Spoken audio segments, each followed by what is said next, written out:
for the show.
Did you hear what I was playing, Lane?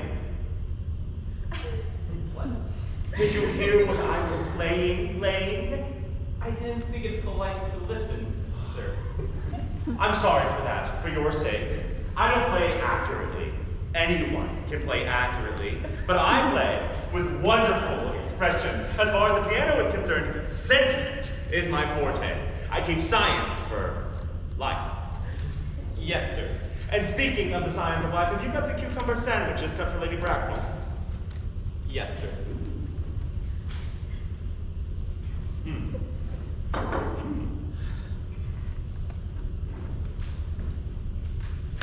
Oh, by the way, I saw that from your book, on Thursday night, when Lord Shoreman and Mr. Worthing were dining with us, 8 bottles of champagne are entered as having been consumed. Yes, sir. 8 bottles and a pint. Oh, why is it that at a bachelor's establishment, the servants invariably drink the champagne? I ask merely for information. I attribute it to the superior quality of the wine, sir. I have often observed that in married households, the champagne is rarely of a first-rate brand. Oh, is married life so demoralizing as that? I find it to be a very pleasant state to be in, sir. I have very little experience of it myself up to the present. I've only been married once, and that was in consequence of a misunderstanding between myself and a young person. I'm not sure that I'm much interested in your family life, Lane. No, sir, it is not a very interesting subject. I never think of it myself. Very natural, I am sure. That will do. Thank you. Thank you, sir. Lane's views on marriage seem somewhat lax. Really, if the lower orders don't set us a good example, what on earth is the use of them? They seem, as a class, to have absolutely no sense of moral responsibility. Oh. Mr. Ernest Worthing. Oh! How are you, my dear Ernest? What brings you up to town? Oh, pleasure. Eating as usual, I see, Algie. I believe it is customary in good society to have some slight refreshment at 5 o'clock. Where have you been since last Thursday? Oh, in the country. What on earth do you do there? When one is in town, one amuses oneself. When one is in the country, one amuses other people. It is excessively boring. And who are these people that you amuse? Oh, neighbors. Got nice neighbors in your part of Shropshire. Perfectly horrid, never stick to one of them. How immensely you must amuse them. By the way, Shropshire is your county, is it not? Hey, Shropshire, yes, of course. Hello. Why the tea? Why the cups? Why the cucumber sandwiches? Who is coming to tea? Oh, merely Aunt Augusta and Gwendolyn. How perfectly delightful. Yes, that is all very well. However, I am afraid Aunt Augusta won't quite approve of your being here. May I ask why? My dear fellow, the way you flirt with Gwendolyn is perfectly disgraceful. It is almost as bad as the way Gwendolyn flirts with you. I am in love with Gwendolyn. Ugh. I've come to town expressly to propose to her. Oh. I thought you said you'd come up to town for pleasure. I call that business. How utterly unromantic you are. Oh. I really don't see anything romantic in proposing. It is very romantic to be in love, but there's nothing romantic about a definite proposal. Why, one may be accepted, one usually is, I believe, but then the excitement is all over. The very essence of romance is uncertainty. If ever I get married, I'll certainly try to forget the fact. I have no doubt of that, Sir Algy. The divorce court was especially invented for people whose memories are so curiously constituted. There is no use of speculating on that subject, my dear fellow. Divorces are made in heaven. Don't touch the cucumber sandwiches. I said don't. They are ordered specially for Aunt Augusta. But you've been eating them all the time. That is quite a different matter. She is my aunt.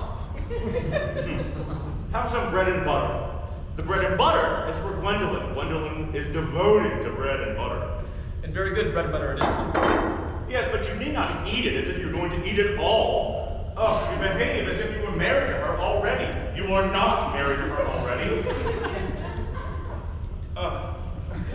And I don't think you ever will be. May I ask why?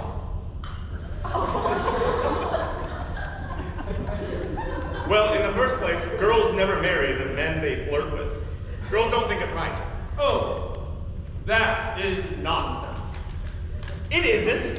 It is a great truth. It accounts for the extraordinary number of bachelors that one sees all over the place. And, in the second place, I don't give my consent. Your consent? My dear fellow, Gwendolyn is my first cousin. And before I allow you to marry her, you will have to clear up the question of Cecily. Cecily? What on earth do you mean by Cecily? I don't know anybody by the name of Cecily. Bring me the cigarette case Mr. Worthing left in the smoking room the last time he dined here. Thank you. You mean to say you've had my cigarette case all this time? I wish to goodness you would have let me know. I've been writing frantic letters to Scotland Yard about it. I was nearly offering a large reward. Oh, well, I wish you would offer one. I have to be more than usually hard up. Oh, there's no good in offering a large reward now that the thing is found. I think that is really very mean of you, Ernest, I must say. But now that I look at the inscription inside, it makes no matter. For now, I see the thing isn't yours after all. Of course it's mine. You've seen me with it 100 times. And you have no right whatsoever to read what is written inside. It's a very ungentlemanly thing to do, to read a private cigarette case. Oh, it is absurd to have a hard and fast rule about what one should read and what one shouldn't. More than half of modern culture depends on what one shouldn't read. I'm well aware of that fact, and I don't propose discussing modern culture in private. It's not something one should discuss. I simply want my cigarette case back. Yes, but this isn't your cigarette case. You said you don't know anyone named Cecily, and this cigarette case is a present from someone of the name Cecily. Well, if you must know, Cecily happens to be my aunt. Your aunt? Yes, charming old lady she is too. Lives in Tunbridge Wells. Just give it back to me, auntie. Yes, but why does your aunt call herself Little Cecily? From Little Cecily with her fondest love. Ooh! My dear Algy, what good is there in that? Some ants are tall, some ants are not tall. That doesn't matter, that an ant should be perfectly able to decide for herself. You seem to think that every ant should be exactly like your aunt. That is absurd.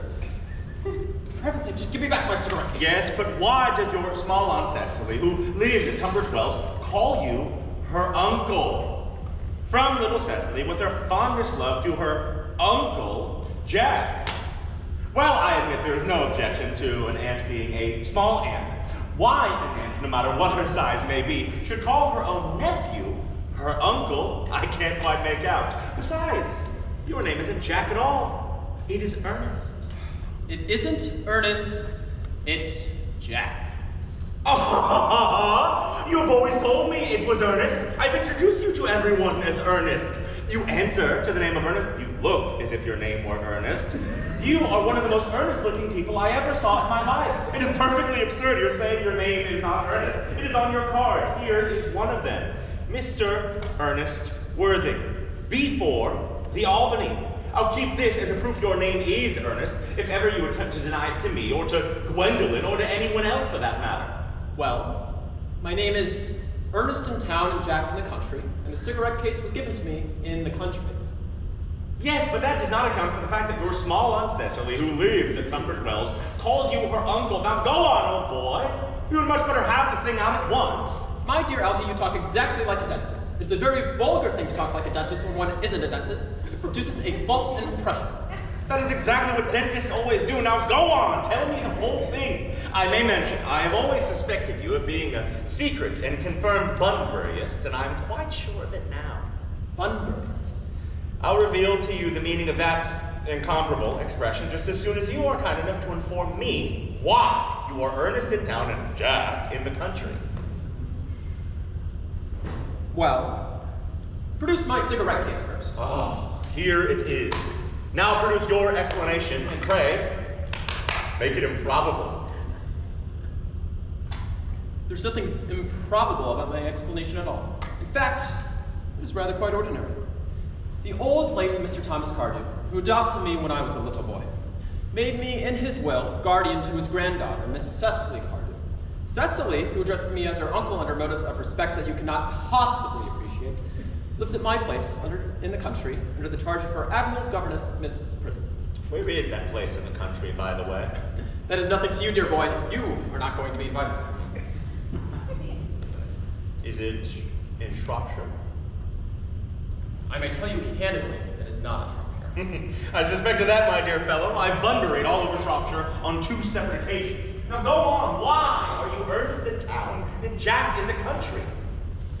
My young fellow, I don't think you quite understand my real motives. You're hardly serious enough. Ugh.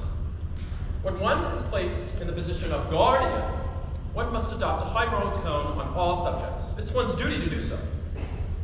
And since a high moral tone cannot be said to conduce much to one's health or one's happiness, in order that I may get up to town so often, I've always pretended to have a younger brother by the name of Ernest, who lives in the Albany and gets in the most dreadful scrapes.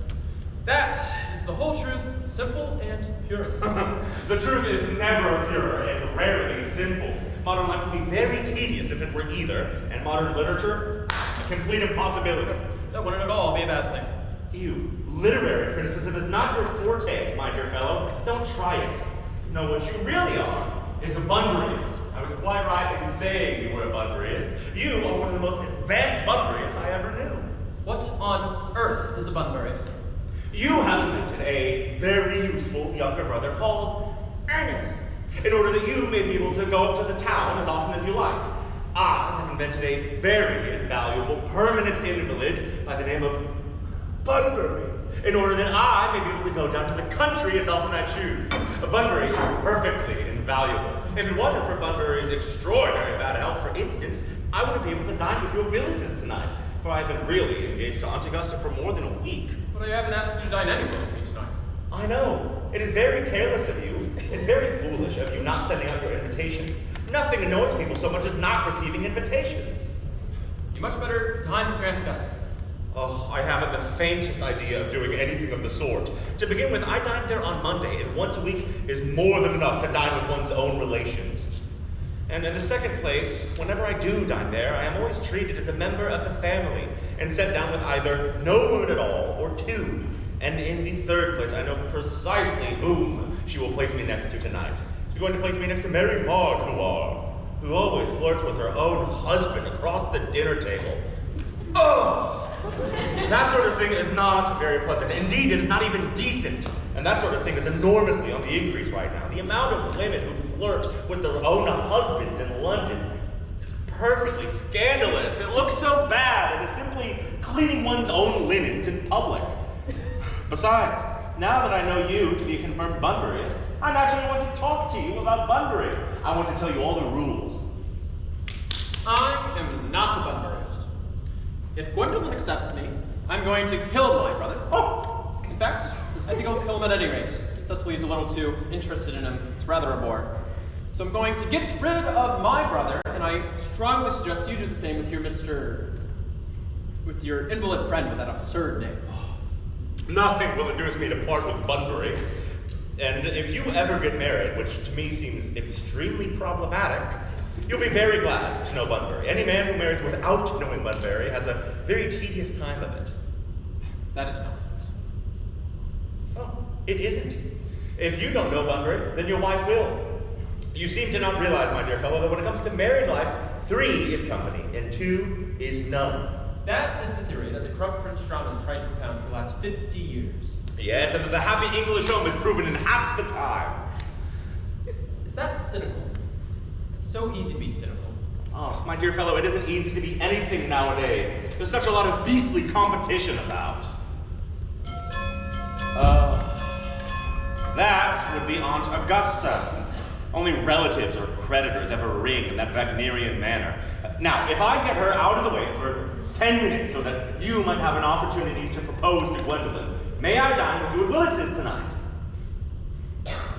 I suppose so. If you want to. Yes, but you must be serious about it. I hate people who are not serious about meals. It is so shallow of them. Lady Bracknell and Miss Fairfax. Oh! Good morning, Algernon. Are you behaving very well? Oh, I'm feeling very well, Aunt Augusta. That's not quite the same thing. In fact, the two things very rarely go together. Oh, dear me, you are smart. I'm always smart, am I not, Mr. Worthing? You're quite perfect, Miss Fairfax. Oh, I hope I'm not that. It would leave no room for developments. And I decided to develop in many directions. I'm sorry that we are late, for I was obliged to call on poor Lady Harbury. I hadn't been there since her husband's death. I'd never seen a woman so altered. She looks quite 20 years younger. Oh. Would you care for some tea after your long travels? I would care for some tea. And one of those nice cucumber sandwiches you promised me. Certainly, Aunt Augusta. Gwendolyn, come sit here. Oh, thanks, Mama. I'm quite comfortable where I am. Oh, good heavens! Lane! Lane! Lane, why are there no cucumber sandwiches? I ordered them specially for Aunt Augusta. There were no cucumbers in the market today, sir. Oh, I went down twice. no cucumbers? No, sir. Not even for ready money. Oh, that will do, Lane. Thank you. Thank you. Oh, Aunt Augusta, I am greatly distressed about there being no cucumbers at market today, not even for ready money. It really makes no matter, Algernon. I had some crumpets at Lady Harbury's. I hear Who her. seems to me to be living quite for pleasure nowadays. I hear her hair has turned quite gold from grief. It certainly has changed its hue, but from what cause, of course, I cannot say. Oh, I have quite a treat for you tonight. I'm going to send you down with Mary Farquhar. She is such a nice woman and so devoted to her husband. Oh, it's so good to see them. I'm afraid, Aunt Augusta, I will have to give up the pleasure of dining with you tonight after all. I should hope not, Algernon. I would put my table completely out. Your uncle will have to dine upstairs, but fortunately he is accustomed to that. It is a great bore, and I need hardly say a terrible disappointment to me, but the fact is I have just had a call saying that my poor friend Bunbury has fallen very ill again, and they seem to think I should be with him. Mr. Bunbury is curiously ill. Oh, yes, poor Bunbury is a dreadful invalid. It seems to me high time that Mr. Bunbury decided whether he was going to live or die. This shilly-shallying with the question is absurd, nor do I in any way approve of the modern sympathy with invalids. It is morbid to be encouraging this illness in others when health is the primary duty of one's life. I am constantly telling your uncle such, but He never heeds me as far as any improvement in his ailment goes, but I would kindly ask that you tell Mr. Bunbury from me not to have a relapse on Saturday. It's my last engagement of the season, and you promised to arrange the music for me. One wants something that will encourage conversation, especially at the end of the season when everyone has said everything they needed to say anyway, which in most cases was not much. I'll speak to Bunbury, Aunt Augusta, if he is still conscious, but I think I can promise you he'll be all right by Saturday. The music, however, is another great difficulty. You see, if one plays good music, people don't listen. And if one plays bad music, people don't talk. But I'll run over the program I've drawn up for you if you'll just kindly come with me into the next room for a moment. Oh, thank you, Algernon. That is so thoughtful of you, and I'm sure it will be wonderful after a few expurgations. French songs I cannot possibly allow. People seem to think that they are improper, which is vulgar, and laugh, or they look shocked, which is worse. German is a thoroughly respectable sound. Gwendolyn, you will accompany me. Certainly, Mama.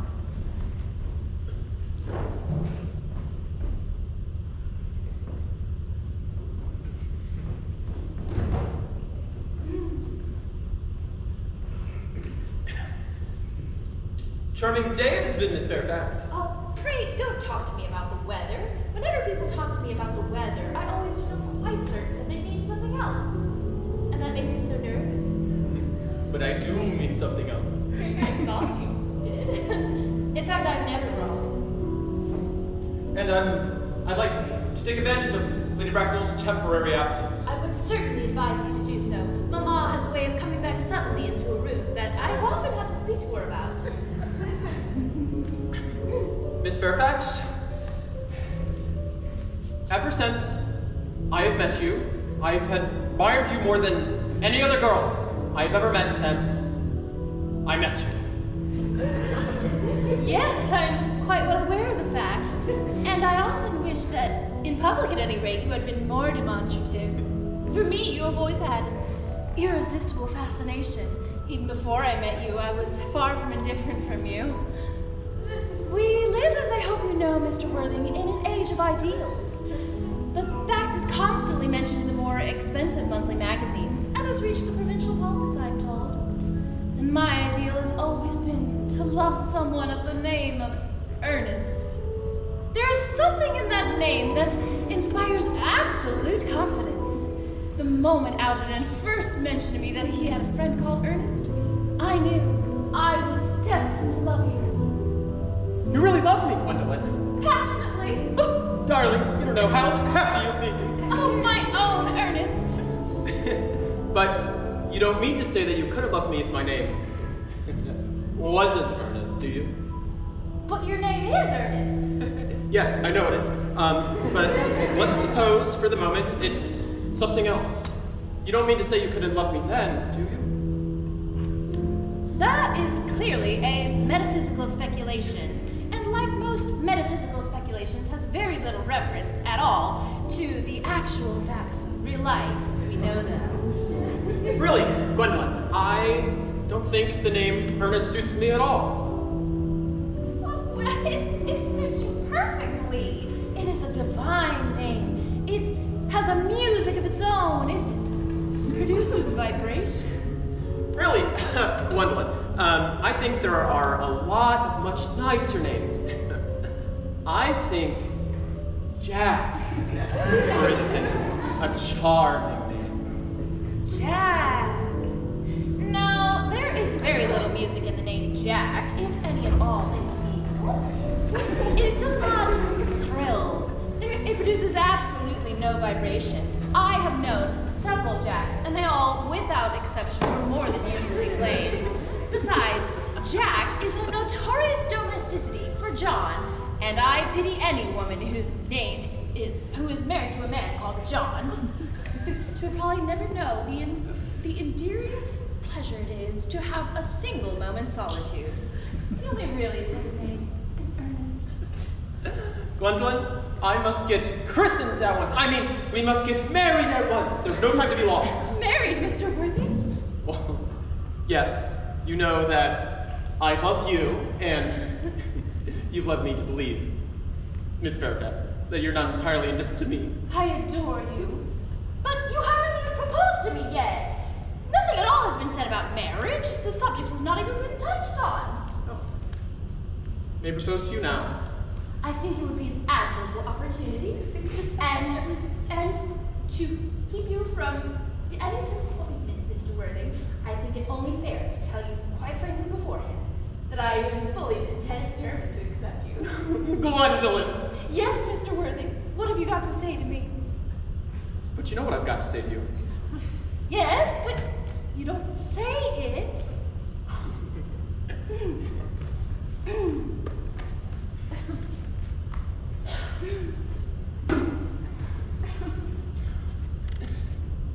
Gwendolyn? Will you marry me? Of course I will, darling. How long you have been about it?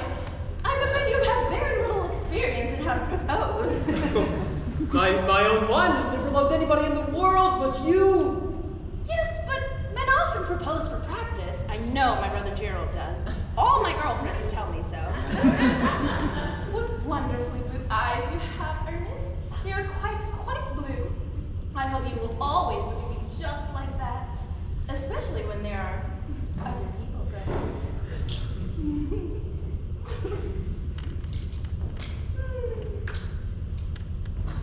Mr. Worthing! Rise, sir, from that overcoming position.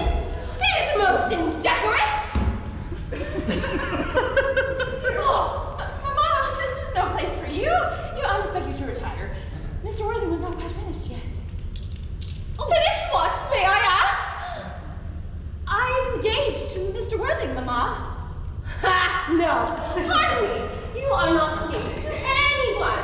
When you do become engaged to someone, myself or your father, should his health permit him, will inform you of the fact. An engagement should come on a girl as a surprise, pleasant or unpleasant as the case may be.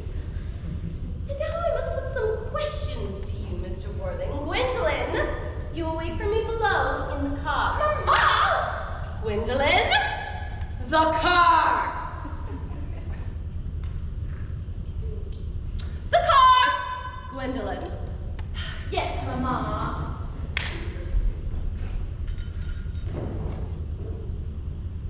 You may take a seat, Mr. Worthing. Thank you, I prefer to stand.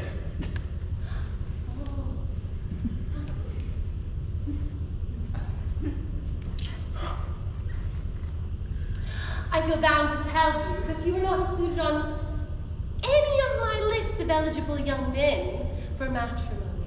I keep the same list the dear Duchess of Bolton has. We work together, in fact. I'm ready to enter your name, should your answers be what a truly affectionate mother requires. Do you smoke? Well, yes, I must admit I smoke. I'm glad to hear it. A man should always have an occupation of some kind. There are too many idle young men in London nowadays, as it is. What is your age? 29. 29. A very good age to be married at. I've always been under the impression, Mr. Worthing, that a man should know either everything or nothing before they get married. Which do you know? I know nothing, Lady Bracknell. I am pleased to hear it. I do not approve of anything that tampers with natural ignorance. Ignorance is like a rare, exotic fruit. Touch it. And the bloom is gone! The whole theory of modern education is radically unsound. Fortunately, in England, at any rate, it produces no effect whatsoever. For if it did, it would prove to be a serious danger to the upper classes. Probably lead to acts of violence in Grosvenor Square.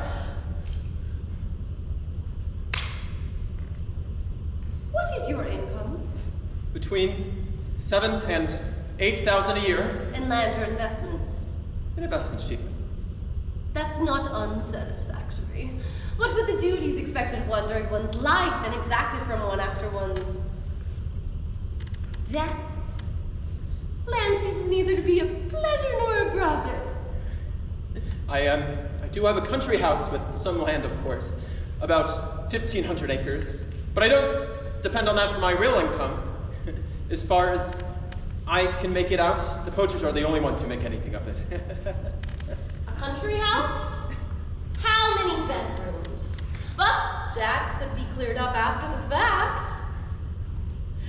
You have a townhouse, I hope?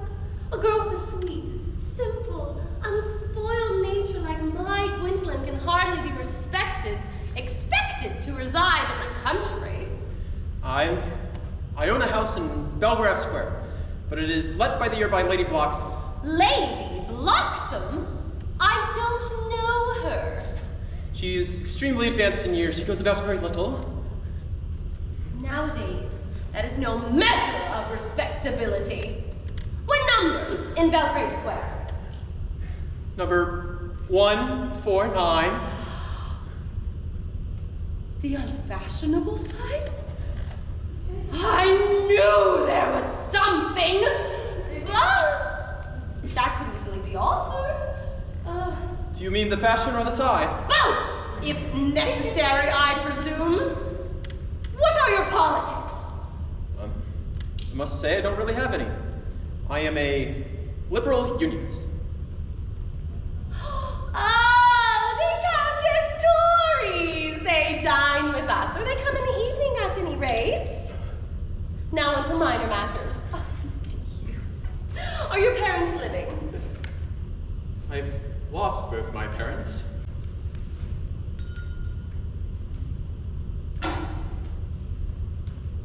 Lost? To lose one parent may be counted as a misfortune. To lose both looks like carelessness. Who is your father? He was evidently a man of some wealth. Was he from what the radical papers call the purple of commerce? Or did he rise from the ranks of the aristocracy? I had said, Lady Bracknell, that I've lost both my parents, but it'd be nearer to the truth to say that my parents have seemed to lost me. I don't really know who I am by birth. I was found.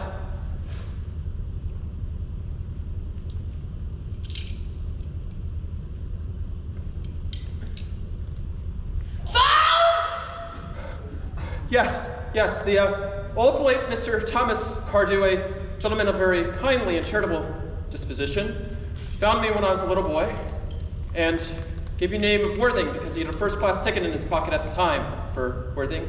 Worthing is a place in Sussex. It is a seaside resort. Where did this charitable man with a first-class ticket to a seaside resort find you? In a handbag.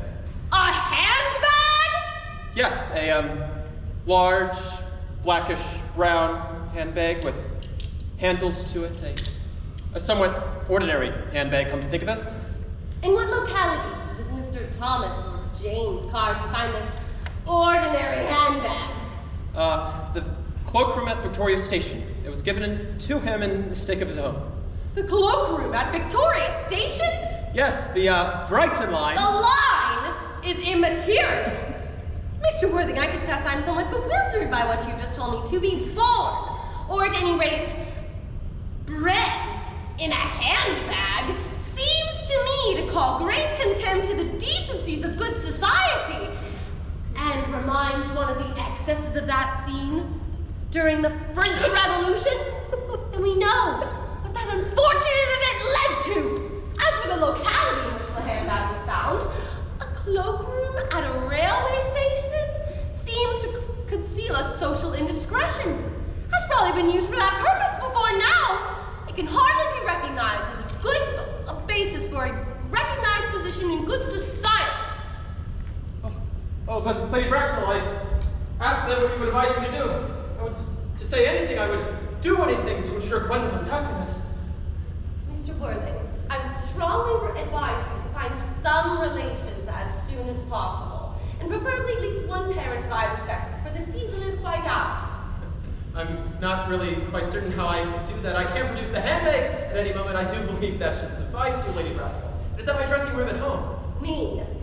What does this have to do with me? To think that Lord Bracknell and myself would allow our daughter, a girl brought up with the utmost care and love, to be married into a cloakroom and united with a parcel. Good morning, Mr. Burbanks.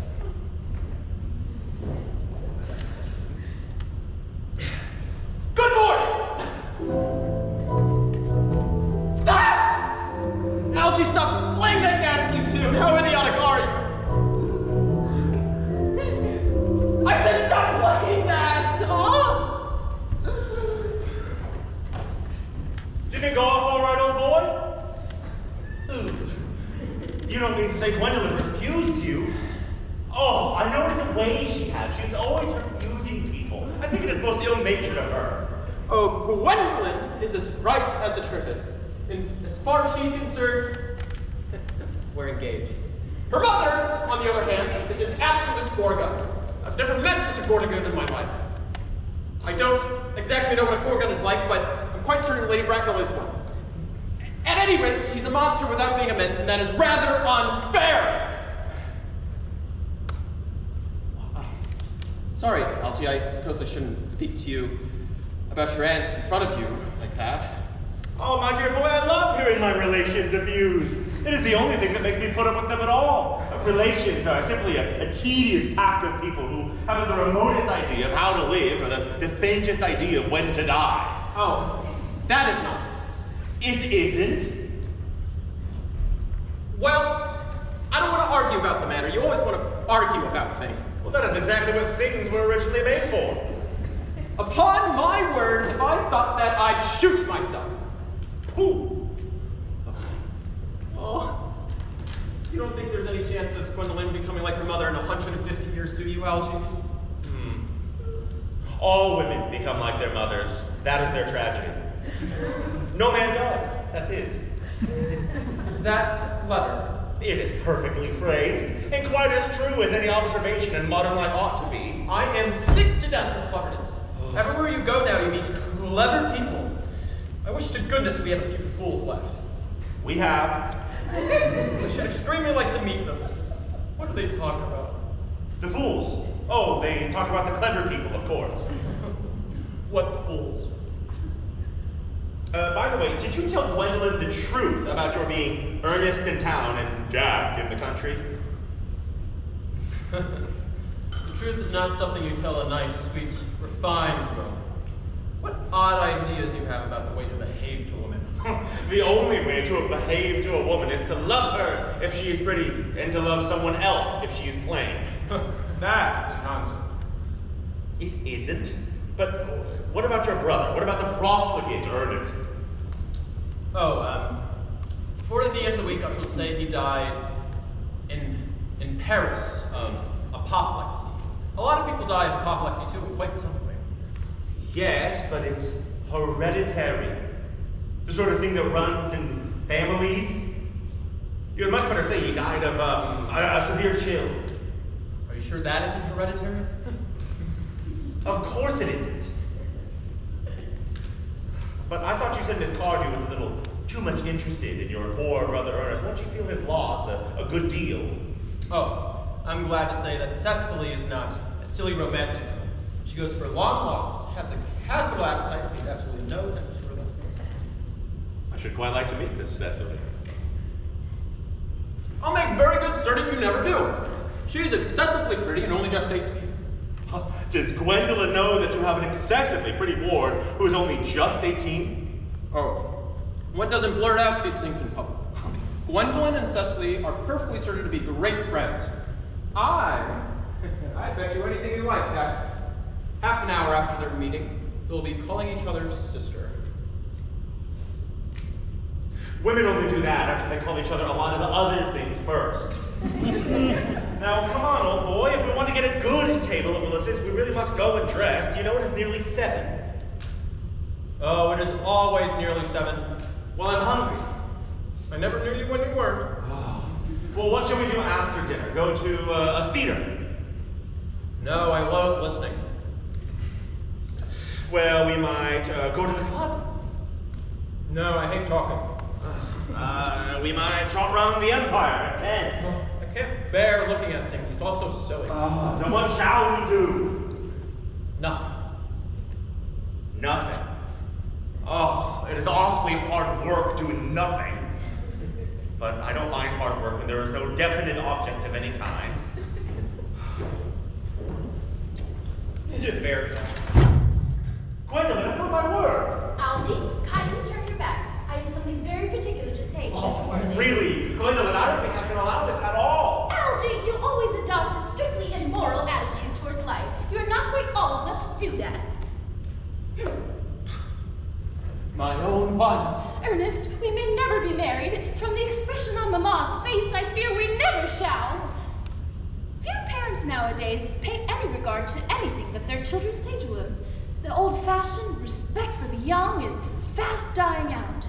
Whatever influence I had over Mamma, I lost at the age of 3. Although she may prevent us from becoming man and wife, and I may marry someone else, and marry often, nothing that she can possibly do can alter my eternal devotion to you. Gwendolyn. The story of your romantic origin, as related to me by Mamma with unpleasing comments, has naturally stirred the deeper fibers of my nature. Your Christian name has an irresistible fascination. The simplicity of your character makes you incomprehensible to me. Your town address at the Albany I have. What is your address in the country? The Manor House, Wilton, Hertfordshire. There's a good coastal service, I suppose. It may be necessary to do something desperate. My own. How long do you remain in town? Until Monday. Good.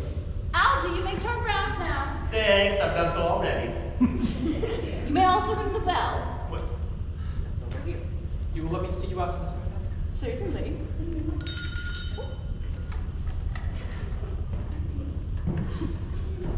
I will see Miss Fairfax out. What?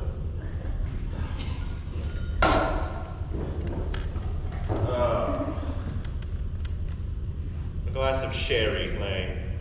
Oh. Tomorrow, Lane, I'm going Bunbury. Yes, sir. I probably shall not be back till Monday. You can hang up my dress clothes, my smoking jacket, and all the Bunbury suits. Yes, sir. I hope tomorrow will be a fine day, Lane. It never is, sir. Lane, what a perfect pessimist you are. I do my best to give satisfaction. Oh, Sir. now that is a sensible, intellectual girl. The only girl I've ever cared for in my entire life. What do you find so amusing? I'm just a little anxious about poor Bunbury. Better take care of that friend Bunbury as yours. We'll get you in a serious scrape someday. Oh, I love scrapes. They're the only things that are never serious. That is nonsense. You never are talking anything but nonsense. Huh. Nobody ever does.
such a utilitarian occupation as the watering of flowers is rather Moulton's duty than yours, especially at a moment when such intellectual pleasures await you. Your German grammar is on the table. Pray open it at page 15. We will repeat yesterday's lesson. I don't like German. It isn't at all a becoming language. I know perfectly well I look quite plain after my German lesson. Child, you know how anxious your guardian is that you should improve yourself in every way. He laid particular stress on your German as he was leaving for town yesterday. Indeed, he always lays stress on your German as he is leaving for town. Oh, Uncle Jack is so very serious. Sometimes he is so serious I think he cannot be quite well. Your guardian enjoys the best of health, and his gravity of demeanor is especially to be commended in one so comparatively young as he is. I suppose that is why he often looks a little bored when we three are together. Cecily, I am surprised at you. Mr. Worthing has many troubles in his life. Idle merriment and triviality would be out of place in his conversation. You must remember that his constant anxiety about that unfortunate young man, his brother. Oh, I wish Uncle Jack would allow that unfortunate young man, his brother, to come down here sometimes. We might have a good influence over him, Miss Prism. I know you certainly would. You know German and geology and things of that kind influence a man very much. I doubt even I could have any effect on a character that, according to his own brother's admission, is irretrievably weak and vacillating. Indeed, I am not sure I would desire to reclaim him. I'm not in favor of this modern mania for turning bad people into good people at a moment's notice. As a man sows, so let him reap. You must put away your diary, dear Cecily. I don't see why you should keep a diary at all. I keep a diary in order to enter the wonderful secrets of my life. If I did not write them down, I should probably forget all about them. Memory, my dear Cecily, is the diary we all carry about with us. Yes, but it usually chronicles the things that have never happened and couldn't possibly have happened. I believe memory is responsible for nearly all the 3-volume novels that Moody sends us. Do not speak slightingly of the 3-volume novel. I myself wrote one in younger days. Did you really, Miss Prism? Oh, how very clever you are. I hope it did not end happily. I don't like novels that end happily. They depress me so much. The good ended happily, the bad unhappily. That is what fiction means. I suppose so, but it seems very unfair. Oh, and was your novel ever published? Alas, no. The manuscript was abandoned. Abandoned? I use the term in the sense of lost or mislaid. To your work, child. These idle speculations are profitless. Oh, but I see Dr. Chasuble coming up through the garden. Dr. Chasuble, this is indeed a pleasure. And how are we this morning? Miss Prism, you are, I trust, well. Oh, Miss Prism has just been complaining of a slight headache. Oh, I think it would do her so much good to go on a short stroll to the park with you, Dr. Chasuble. Cecily, I have not said anything about a headache. Oh, no, dear Miss Prism, I know that, but I felt instinctively that you had a headache. In fact, I was thinking about that and not about my German lesson when the rector came in. I hope, Cecily, you were not inattentive. Oh, I'm afraid I am. That is strange. Were I fortunate enough to be Miss Prism's pupil, I would hang upon her lips. Huh? I spoke metaphorically. My metaphor was drawn from bees. Mr. Worthing, I suppose, has not returned from town yet? We do not expect him until Monday afternoon. Ah, yes, he usually likes to spend his Sunday in London. He is not one of those whose sole aim is enjoyment, as by all accounts, that unfortunate young man his brother seems to be. But I must not disturb Agaria and her pupil any longer. Agaria? My name is Laetitia, Doctor. A classical allusion merely, drawn from the pagan authors. I shall see you both, no doubt, at evensong. You know, dear Doctor, I think I will have that stroll. I find I have a headache after all, and a walk may be With pleasure, Miss Cecily. Prism, with pleasure. We might go as far as the schools and back. That would be delightful. Cecily, you will read your political economy in my absence. The chapter on the fall of the rupee you may omit. It is somewhat too sensational. Even these metallic problems have their melodramatic side.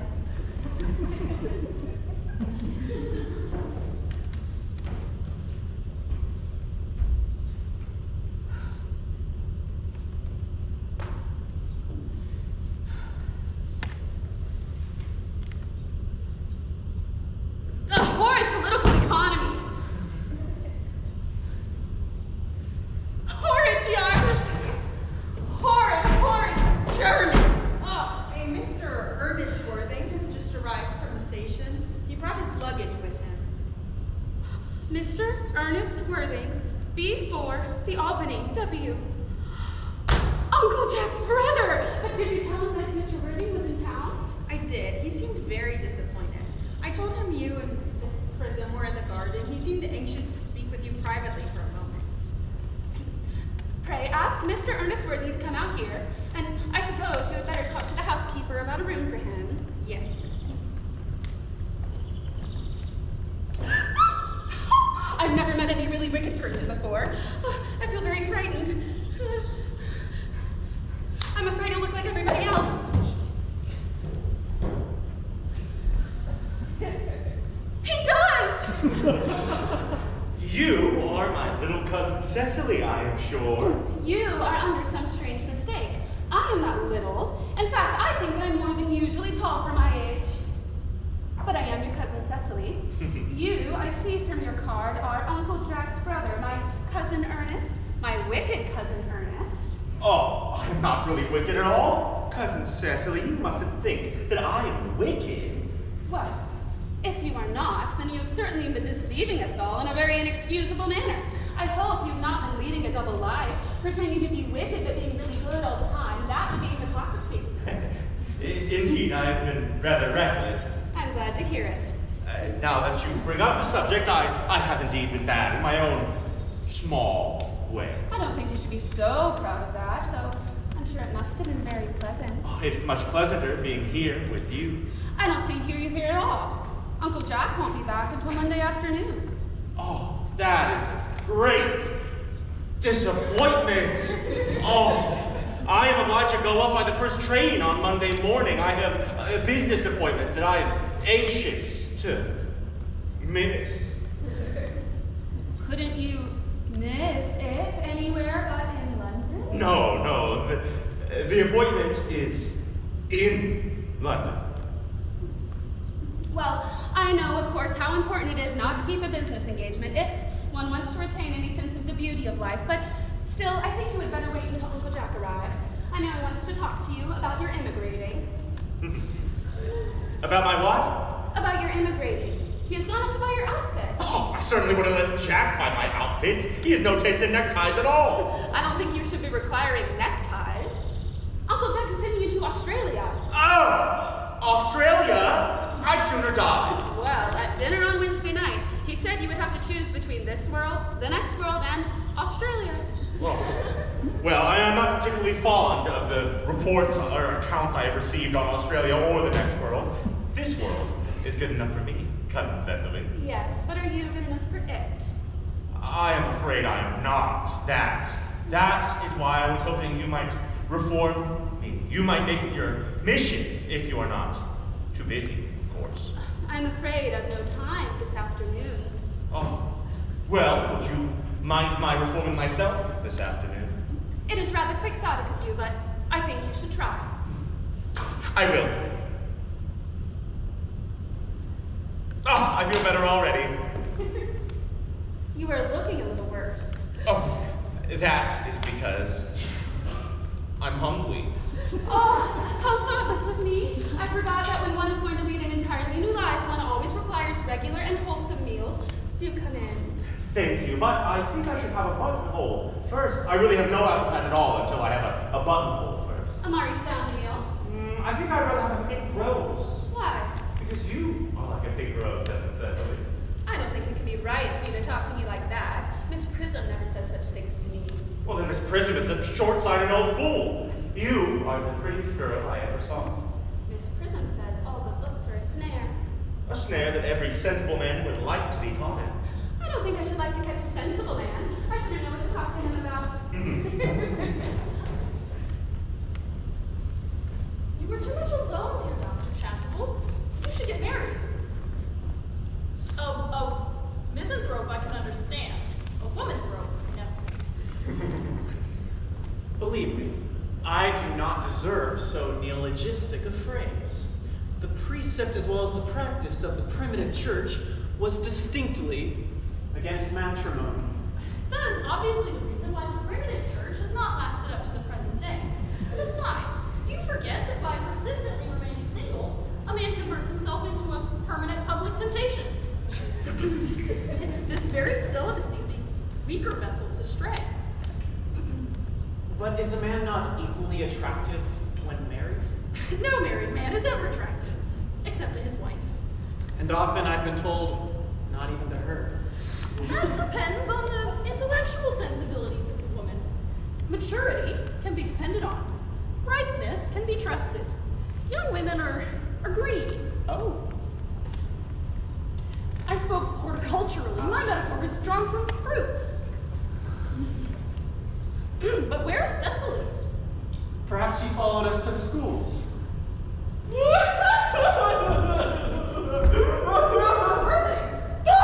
Mr. Worthing? This is indeed a surprise. We did not look for you until Monday afternoon. I've returned sooner than expected. Dr. Chasm, you are well. Dear Mr. Worthing, I trust this garb of woe does not betoken some terrible calamity. My brother! More debt, more shameful debts and extravagance? Still leading his life of pleasure. Dead! Your brother Ernest dead? Quite dead. What a lesson for him. I trust he'll profit by it. Dear Mr. Worthing, I offer you my sincere condolence. You have at least the consolation of knowing that you are always the most generous and forgiving of brothers. He was a bad man. But it is a sad, sad blow. Very sad indeed. Were you with him at the end? No. He died in Paris. I got a letter from the Grand Hotel manager last night. Was the cause of death mentioned? A severe chill, it seems. As a man sows, so shall he reap. Charity, dear Miss Prism. Charity. None of us are perfect. I myself am peculiarly susceptible to draughts. Will the interment take place here? No. He seemed to express a desire to be married in Paris.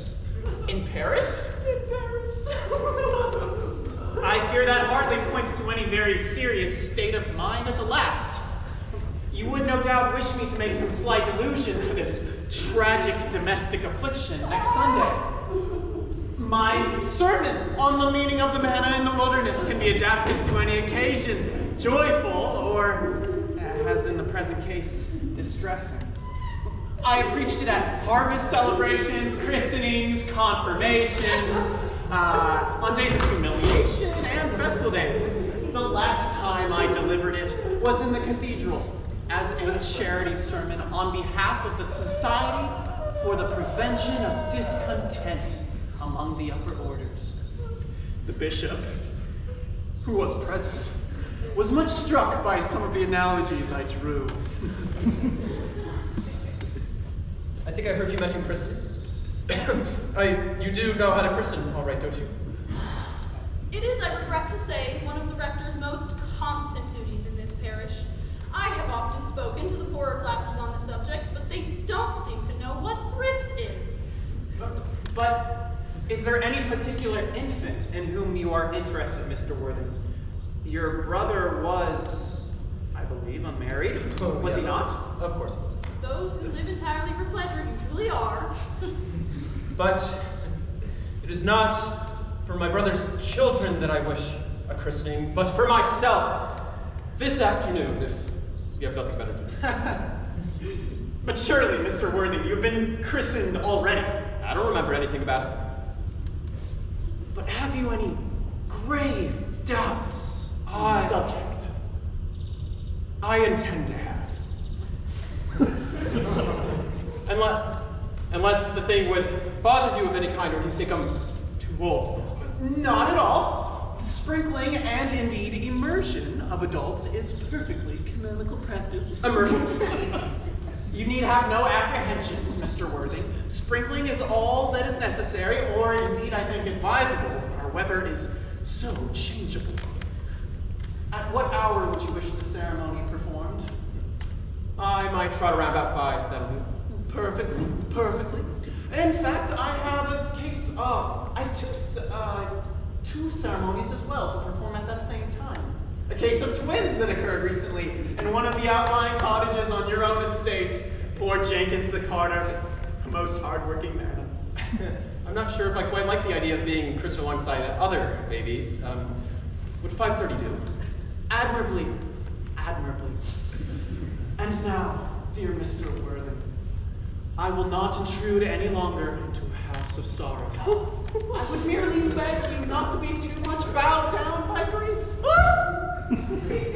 What seem to us bitter trials are often blessings in disguise.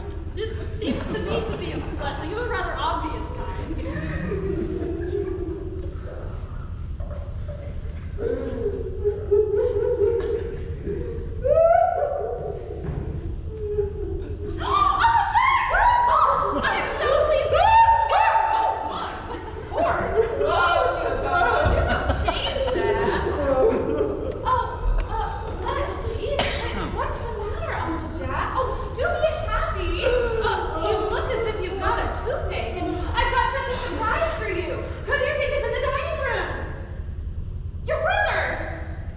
My brother? Yes, your brother Ernest. He arrived half an hour ago.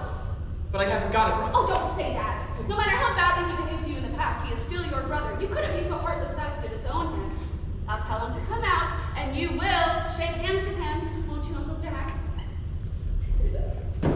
These are very joyful tidings.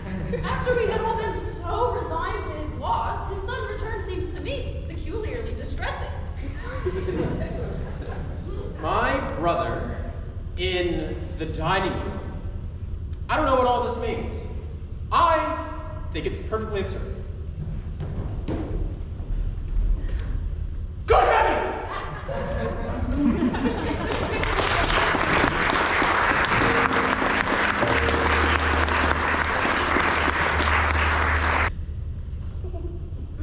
Good heavens!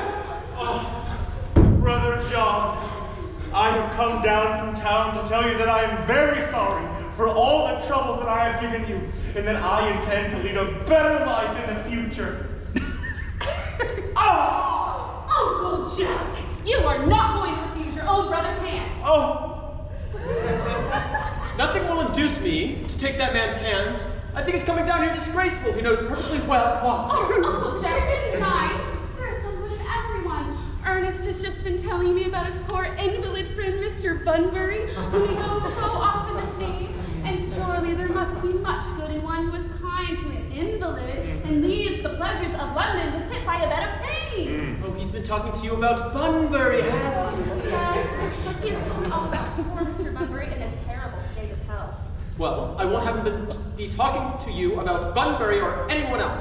It's enough to drive one perfectly frantic. Of course, I admit that the faults were all on my side, but I must say I find Brother John's coldness to me to be particularly painful. I expected a more enthusiastic welcome, especially considering it is the first time I have ever come here. Uncle Jack, if you don't shake hands with Ernest, I will never forgive you. Never forgive me. Never, never, never! Well, this is the last time I shall ever do so.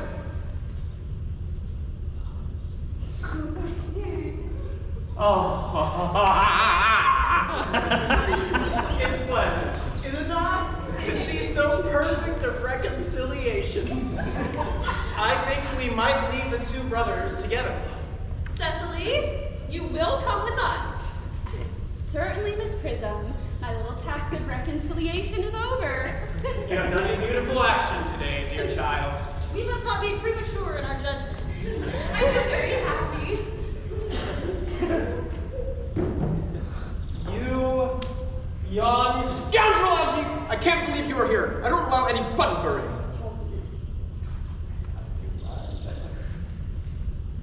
It's not that serious, old chap. It's really just a small little inquiry of I have unpacked Mr. Earnest's luggage and put it in the room next to yours, sir. I suppose that is all right. His luggage. Yes, sir. I have unpacked it and put it in the room next to your own. Next to my own. What did he bring? He brought a dressing case, 2 hat boxes, a portmanteau, and a large luncheon basket. I'm afraid I can't stay more than a week this time. Merriman, call the choir at once. Mr. Earnest has suddenly been called back to town. Yes, sir. What a fearful liar you are, Jack. I've not been called back to town at all. Yes, you have. I haven't heard anyone call me. Your duty as a gentleman calls you back. Oh, my duty as a gentleman has never interfered with my pleasures in the smallest degree. I can quite understand that. Well, Cecily is a darling. Oh, you do not talk about Miss Cardew like that. I don't like it. Well, I don't like your clothes. You look perfectly ridiculous in them. Why on earth don't you go upstairs and change? It is perfectly childish to be in deep mourning for a man who is actually staying with you in your house for a whole week as a guest. I call it grotesque. You are not staying with me in my house as a guest or anything else. You have got to go at 4:05 train. I won't be going anywhere so long as you are in mourning. It would be most unkind. If I were in mourning, you would stay with me. I suppose I should get very unkind if you didn't. Will you go if I change my clothes? Oh, yes, if you're not too long about it. I never knew anyone to take so long to dress with such little results. Well, that is better than always being overdressed as you are. Oh! If I am occasionally a little overdressed, I always make up for it by being immensely overeducated. Your vanity is ridiculous, your conduct an outrage, and your presence here in my garden utterly absurd. But you have got to catch the 4:05, and I wish you a very pleasant trip back to London. This bun-burning, as you call it, has not been a great success for you. I think it has been a great success. I am in love with Cecily, and that is everything. But I must see her again before I go, and make arrangements for another Bunbury. Ah, there she is. Oh, I merely came back to water the roses. I thought you were with Uncle Jack. Oh, he's gone to get the car for me. Oh, is he going to take you for a nice drive? Oh, he's going to send me away. Oh, then have we got to part? Oh, I am afraid so. It is a very painful parting. Oh, it is always painful to part from people whom one has known for a very brief space of time. The absence of old friends one can bear with equanimity, but even a momentary separation from anyone to whom one has just been introduced is almost unbearable. Oh, thank you. Cars at the door, sir. It can wait, Marion, for 5 minutes. Yes, miss. I hope, Cecily, I shall not offend you if I state quite frankly and openly that I think you seem to me to be in every way the very visible personification of absolute perfection. I think your frankness does you great credit, Ernest. If you will allow me, I will enter your remarks in my diary. Do you really keep a diary, Cecily? Oh, I'd give anything to look at it, may I? Oh, no. You see, it is simply a very young girl's record of her own thoughts and impressions, and consequently meant for publication. When it appears in volume form, I hope you will order a copy. Oh, but pray, Ernest, don't stop. I delight in taking down from dictation. I have reached absolute perfection. You can go on. I'm quite ready for more. Oh, Oh, don't cough, Ernest. When one is dictating, one must speak fluently and not cough. Besides, I don't know how to spell a cough. Cecily, you seem to me to be in every way, ever since I first laid my eyes upon you, I was entrapped with your wonderful and incomparable beauty, and since then I have dared to love you wildly, passionately, devotedly, hopelessly. I don't think you should tell me you love you wildly, passionately, devotedly, hopelessly. Hopelessly doesn't seem to make much sense, does it? Oh, Cecily. The driver is waiting, sir. Tell him to come round next week at the same hour. Wow. And come next week at the same hour. Yes, sir. Uncle Jack would be very much annoyed if he knew you were staying on till next week at the same hour. Oh, I don't care about Uncle Jack. I don't care for anyone in the whole world but you, Cecily. I love you. You will marry me, won't you? Oh, you silly boy, of course. Why, we've been engaged for the last 3 months. Oh! The last 3 months? Yes, it will be exactly 3 months on Thursday. And when did we become engaged?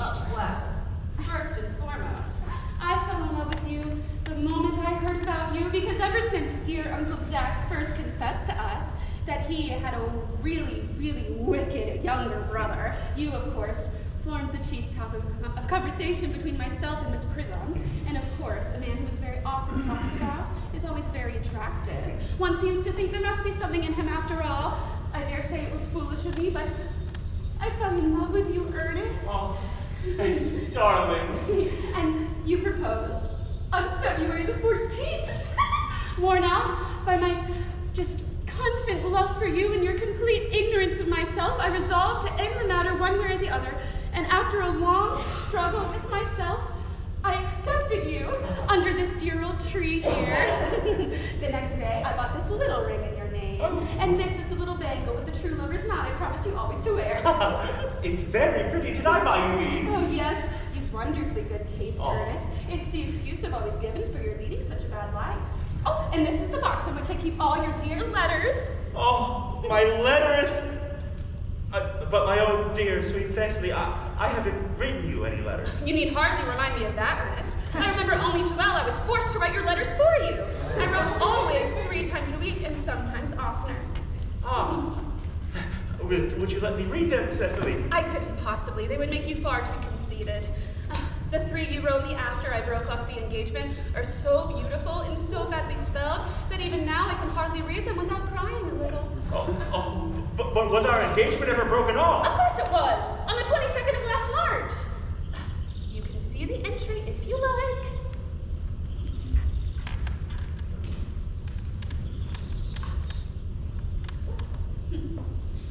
Today, I broke off my engagement with Ernest. I feel that it's better to do so. The weather still continues charming.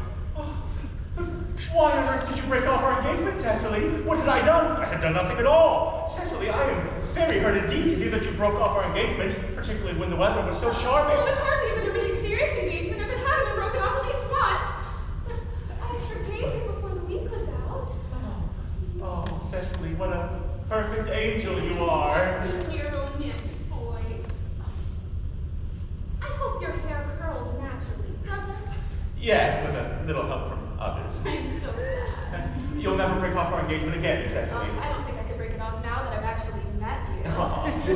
Besides, of course, there is the question of your name. Of course. You mustn't laugh at me, darling, but it has always been a girlish dream of mine to love someone who is called Earnest. There is something in that name that inspires absolute confidence.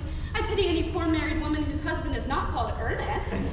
But, my own sweet Cecily, you don't mean to say you could not love me if I had some other name. But what name? Oh, any name you like. Algernon, for instance. I don't like the name Algernon. But my own sweet, darling, loving little dear, you don't mean to say, I can't really see why you should object to the name of Algernon. It is not at all a bad name. In fact, it is rather an aristocratic name. Half of the men who get into the bankruptcy courts are called Algernon, but seriously. Ceci, if my name was Algie, couldn't you love me?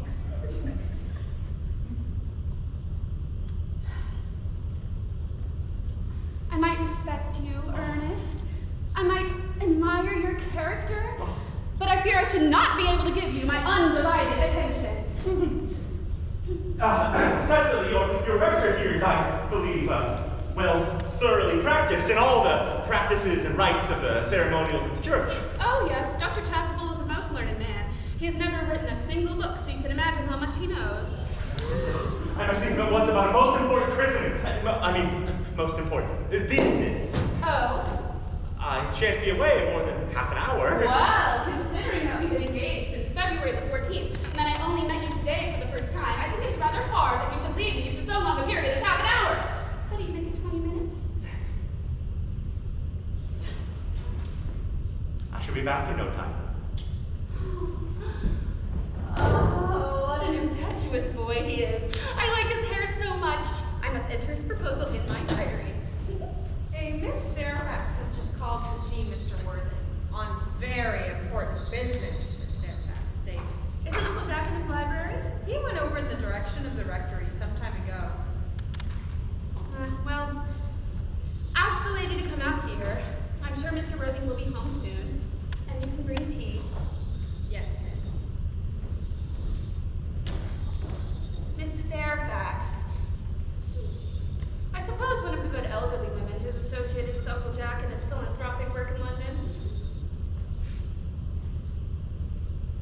I don't quite like women who are associated with philanthropic work. I think it is so forward of that.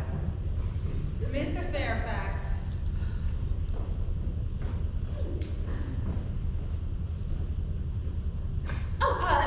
Pray, let me introduce myself to you. My name is Cecily Cardew. Cecily Cardew? What a very sweet name. Something tells me that we are going to be great friends. I like you already more than I can say. My first impressions of people are never wrong. How nice of you to like me so much after we've known each other such a comparatively short time. Pray, sit down. I may call you Cecily, may I not? With pleasure. And you will always call me Gwendolyn, won't you? If you wish. Then that is all quite settled, is it not? I hope so. Perhaps this might be a favorable opportunity of my mentioning who I am. My father is Lord Bracknell. You have never heard of Papa, I suppose? I don't think so. Outside the family circle, Papa is, I am glad to say, entirely unknown. That is just as it should be. I feel that the home is the proper sphere for the man. And certainly when a man begins to neglect his domestic duties, he becomes painfully effeminate. And I don't like that. It makes men so very attractive. Cecily, Mama, whose views on education are remarkably strict, has brought me up to be extremely short-sighted.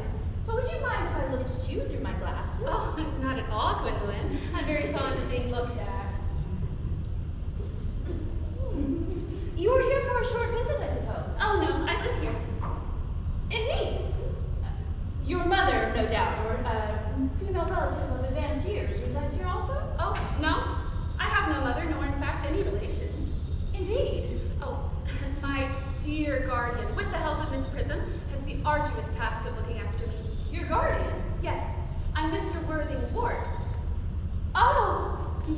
Mr. Worthing never mentioned to me that he had a ward. How secretive of him. He grows more interesting hourly.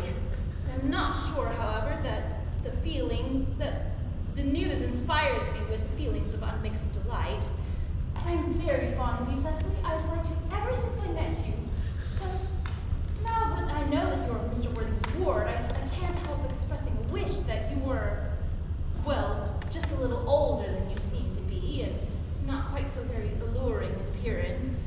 In fact, if I may speak candidly... Oh, pray do. I think that when anyone has anything unpleasant to say, one should always be quite candid. Well, to speak with perfect candor, Cecily, I wish that you were fully 42 and more than usually plain for your age. Ernest has a strong, upright nature. He is the very soul of truth and honor. Disloyalty would be as impossible to him as deception. But even men of the noblest possible moral character are extremely susceptible to the influence of the physical charms of others. Modern, no less than ancient history has supplied us with many most painful examples of what I refer to. Indeed, if it were not so, history would be quite unreadable. I beg your pardon, Gwendolyn, did you say Ernest? Yes. Oh, but it is not Mr. Ernest Worthing who is my guardian. It is his brother, his elder brother.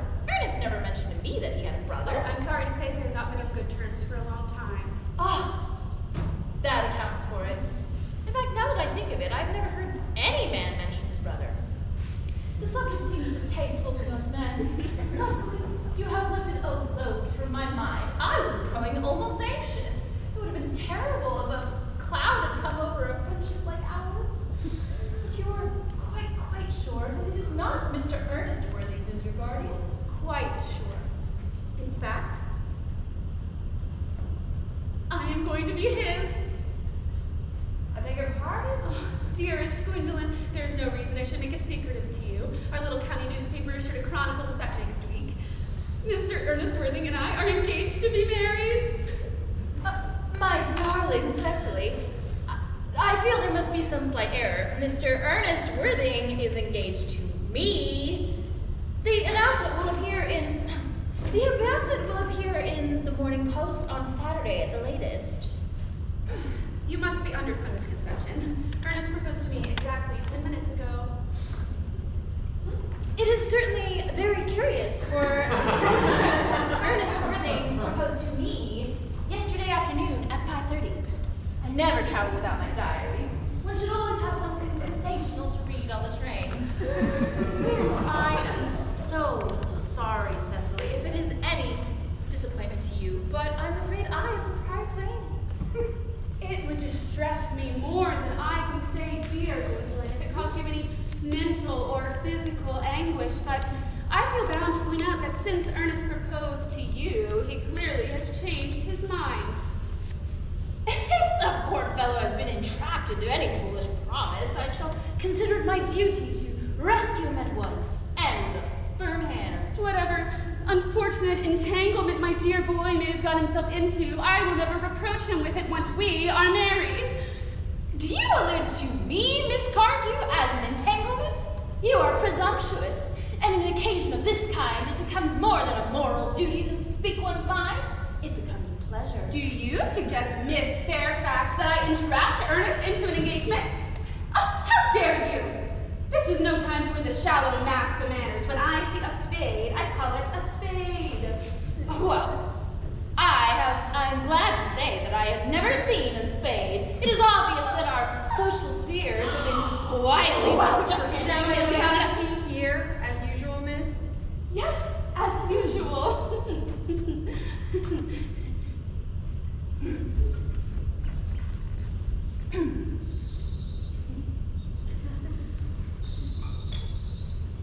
Are there any interesting walks in the vicinity, Miss Cardew? Oh, yes, a great many. From the top of one of the hills quite close, one can see 5 counties. 5 counties? I don't think I should like that. I hate crowds. Oh, I suppose that is why you live in town.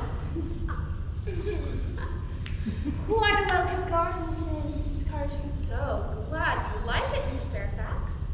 I had no idea there were any flowers in the country. Oh, flowers are quite as common here, Miss Fairfax, as people are in London.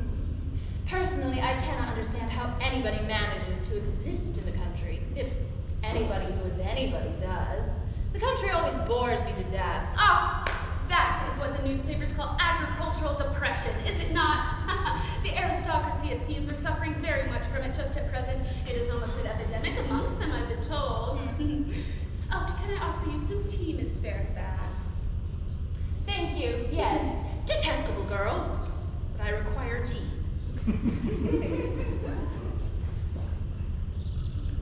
Sugar. Oh, no thank you. Sugar is not fashionable anymore.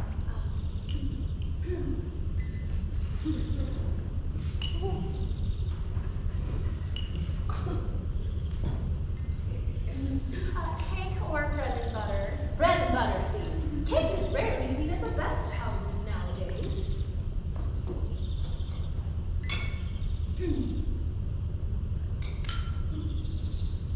And that, Miss Fairfax.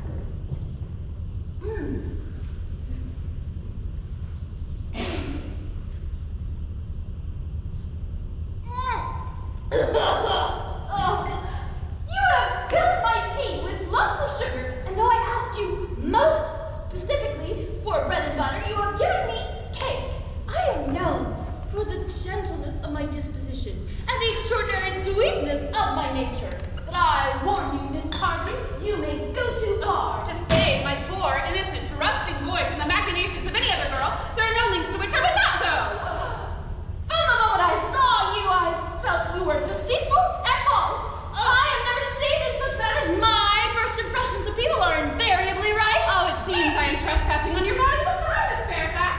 You no doubt have many other calls of a similar character to make in the neighborhood. Oh, it was my own Ernest. A moment. Have you engaged to be married to this young lady?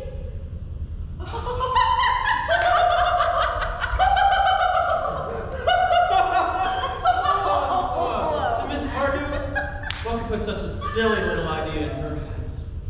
Thank you, Nick. Oh, I knew there must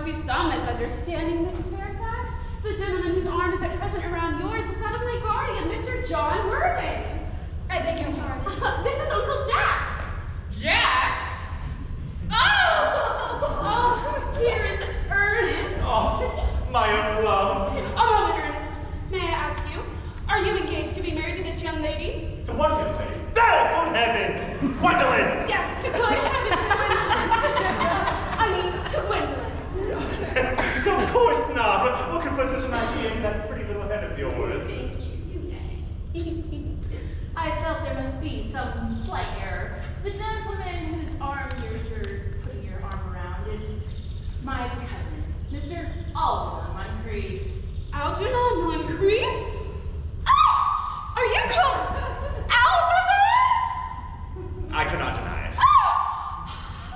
Is your name really John? I can deny it if I liked. I can deny anything if I liked. But my name is John. It's been John for years. A gross deception has been practiced on the both of us. My poor wounded Cecily. My sweet wronged Gwendolyn. You will call me sister, will you not?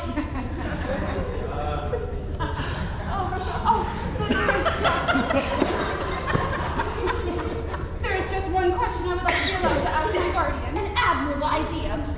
Mr. Worthing, there is one question I would like to be able to put to you. Where is your brother Ernest? We are both engaged to be married to your brother Ernest. For it is of some importance to us to know where your brother Ernest is at present. Gwendolyn. Cecily. I've been reduced to such a painful position here. It's the first time in my life I've ever been reduced to speak the truth. And quite frankly, I am quite unexperienced in it. But I will tell you that I have no brother Ernest. I've never had a brother at all. I don't intend on having a brother, not even of any kind. No brother at all? None. Had you never a brother of any kind? Not even of any kind. I am afraid it is quite clear that neither of us is engaged to be married to anyone. It is not a very pleasant position for a young girl suddenly to find herself in, is it? Let us go into the house. They will hardly venture to come after us there. No. Men are so cowardly, aren't they? This dreadful state of things is what you call bunburying, I suppose. Yes, and a perfectly wonderful bunbury it is. The most wonderful bunbury I've ever had in my life. Well, I don't allow any bunburying here. Well, it is absurd to have a hard and fast rule about where one should bunbury. One has a right to bunbury anywhere one chooses. Every serious bunburyist knows that. Serious bunburyist? Good heavens. Well, one must be serious about something if one wants to have any amusement at all in life. I happen to be serious about bunburying. What on earth you are serious about, I haven't the remotest idea. About everything, I should fancy. Oh, you have such an absolutely trivial nature. The only small satisfaction I get from the whole of this wretched business is that your friend Bunbury is quite exploded. You won't be able to run off to the country so often as you used to, dear boy, and a very good thing, too. Your brother, dear Jack, is looking a little off color. You won't be able to disappear to London quite so frequently as your wicked custom was, and not a bad thing either. As towards your conduct towards Miss Miss Cardew, I think you taking in a sweet, simple, innocent girl is rather unexcusable, to say nothing of the fact she is my ward. I can see no possible defense for the fact that you are deceiving a clever, brilliant, thoroughly experienced young lady like Miss Fairfax, to say nothing of the fact that she is my cousin. I wish to be engaged to Gwendolyn. That is all. I love her. I simply want to be engaged to Cecily. I adore her. That is all. There's certainly no chance of you marrying Miss Cardew. I don't think there's much hope, Jack, of you and Miss Fairfax being united. Well, that is none of your business. Well, if it was my business, I wouldn't talk about it. It is very vulgar to talk about one's business. Only people like stockbrokers do that, and then merely at dinner parties.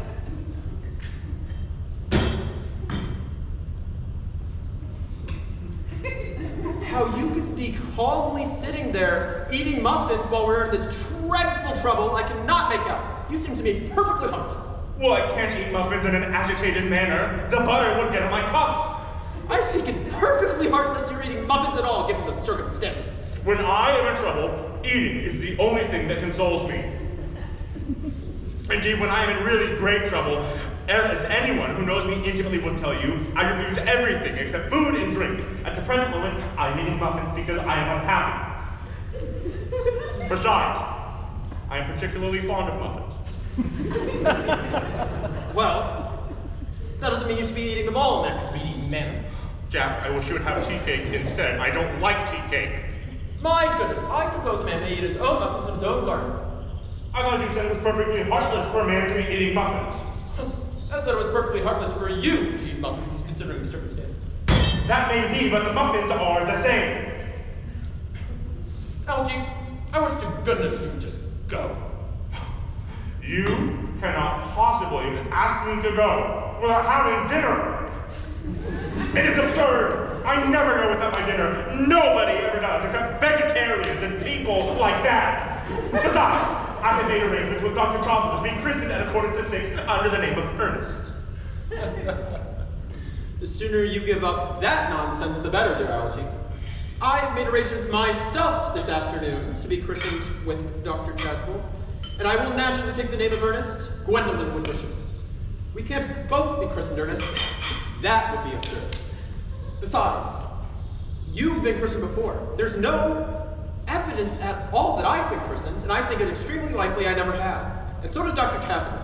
Yes, but I haven't been christened for years. But you have been christened. Quite so.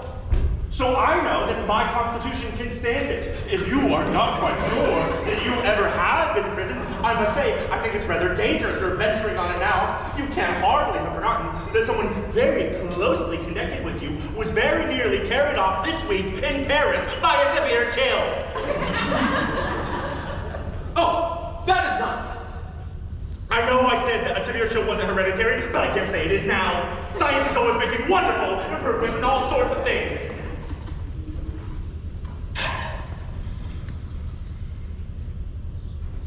I wish to goodness you would go. I will not. I have not finished my tea quite yet.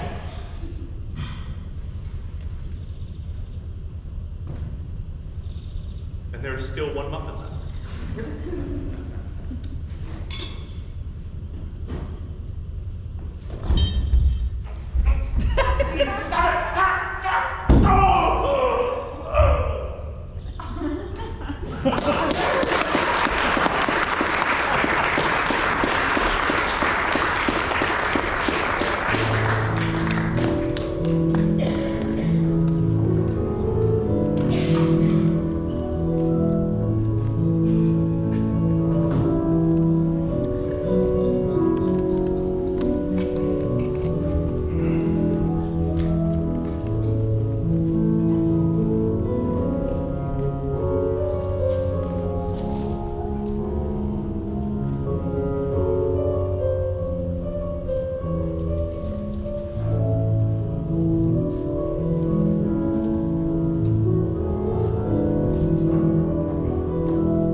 That certainly seems a satisfactory explanation, does it not? Yes, dear, if you can believe him.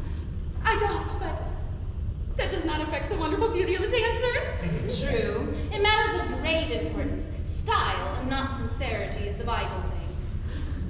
Mr. Worthing, what explanation can you possibly give for pretending to have a brother? Was it in order that you might come up to town as often as possible to come see me? Can you doubt it, Miss Fairfax? I have the greatest doubts upon the subject, but I intend to crush them. Now is not the time for German skepticism. Their explanations seem to me to be quite satisfactory, especially Mr. Worthing's. I am more than pleased with pardon me, Gwendolyn. I am more than pleased with what Mr. Moncrief said. His voice alone inspires one with absolute credulity. Then you think we should forgive them? Yes. I mean, no. True. There, I've forgotten. There are principles at stake that one cannot surrender. Which of us should tell them? The task is not a pleasant one. Could we not both speak at the same time? An excellent idea. I nearly always speak at the same time as other people. Will you take the time for me? Certainly. Your Christian names are still an insuperable barrier. That is all. Our Christian names, is that all? But we're going to be christened this afternoon. For my sake, you are going to do this terrible thing? I am. To please me, you are ready to face this fearful ordeal? I am. What nonsense to talk of the equality of the sexes, where questions of self-sacrifice are involved. Men are infinitely beyond us. We are. They have moments of physical courage of which we women know absolutely nothing. Darling! Darling. Ahem! Lady Bracknell. Gwendolyn! What does this mean? Merely that I am engaged to be married to Mr. Worthing. Come here. Sit down immediately. Hesitation of any kind is a sign of mental decay in the young, of physical weakness in the old. Comprised, sir, of my daughter's sudden flight by her trusty maid, whose confidence I purchased by means of a small coin I followed her here, at once by luggage train. Her unhappy father is, I am glad to say, under the impression that she's attending a more than usually lengthy lecture on the university extension scheme of influence on a permanent income on thought. And I do not wish to undeceive him. In fact, I have never undeceived him on any matter. You must understand that all communication between yourself and my daughter must cease immediately. I am engaged to be married to Gwendolyn, Lady Bracknell. You are nothing of the kind, sir. And now as regards to Algernon?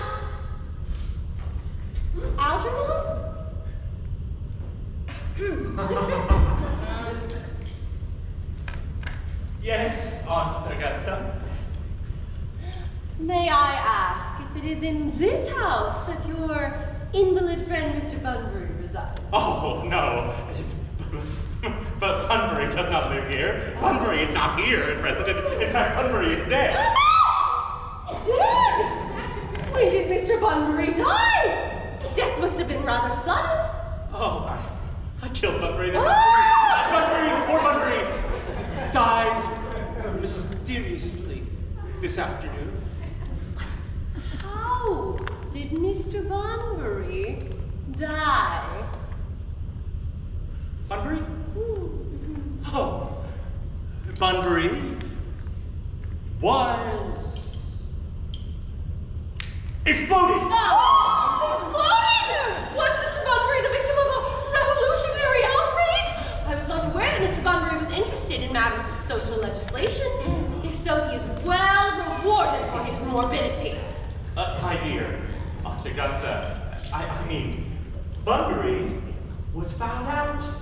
His doctors found out that Bunbury could not live, and so he died. He seems to have had great confidence in the opinion of his physicians. I am glad, however, one way or another, he decided to act upon an action and did so under proper medical advice. Mr. Worthing, may I ask who is the young person whose hand Algernon is holding in what, may I say, is a peculiarly unnecessary manner? This, Lady Bracknell, is Miss Cecily Cardew, my ward. Lord. I am engaged to be married to Cecily, Aunt Augusta. I beg your pardon. Well, Mr. Moncrief and I are engaged to be married. Lady Bracknell. I do not know if there is something peculiar in the air in this part of Hertfordshire, but it seems to me the number of engagements that goes on is significantly above the proper average. Mr. Worthing, I believe some questions would not be out of place in this case. Is Miss Cardew not connected with any of the larger railway stations in London? I merely desire information. Up until yesterday, I had no idea that any persons or families could have the origin of a terminus. Miss Cecily Cardew is the granddaughter of the late Mr. Thomas Cardew of 149 Belgrave Square, Southwest, Purvis Park, Dorking, Surrey, and the Sporran, Frithshire, N.B. That's not unsatisfactory. 3 addresses always inspires confidence, even in tradesmen. But how can I be sure of their authenticity? I've carefully reserved the court guides of the period. They are open to your inspection, Lady Bracknell.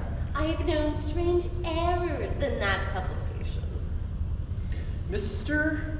Cardew's old solicitors and Miss Cardew's present solicitors are Messrs. Markby, and Markby. Mrs. Markby, and Markby.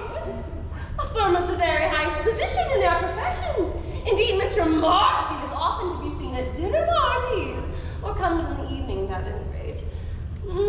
So far, I am satisfied. How extremely generous of you, Lady Bracknell. I also have in my possession, you'd be pleased to hear, certificates of Miss Cardew's birth, baptism, whooping cough, vaccination, registration, confirmation, and the measles, both the German and English varieties. A life crowded with incident, I see. Though somewhat too exciting for that in one so young. I'm not in favor of premature experiences. Gwendolyn, we must be on our way. Mr. Worthing, as a matter of small importance, does Miss Cardew have any little fortune? Oh, only about £130,000 in the funds, that is all. Goodbye, Lady Bracknell. It was very pleasant seeing you here. Oh, Mr. Worthing. £130,000, and in the funds. Mom! Miss Cardew seems to be a most attractive young lady. She has many of the qualities that last and improve with time. Oh, such a pretty child. Your dress is sadly simple, and your hair seems to be almost as nature might have left it. But no worries. A French governess thoroughly experienced can have a marvelous effect in a relatively short period of time. I recommended one to young Lady Lansing. After 3 months, her own husband did not recognize her. And after 6 months, nobody knew her. Oh, child, turn around. No, the side profile is what I want. Just as I thought, there are distinct social possibilities in Miss Cardew's profile. Our society has a want of 2 things. It's want of principle, and it's want of profile. The chin a bit higher, dear. Higher. Higher! Beautiful. The chins are worn very high at the present. Algernon! Yes, Aunt Augusta.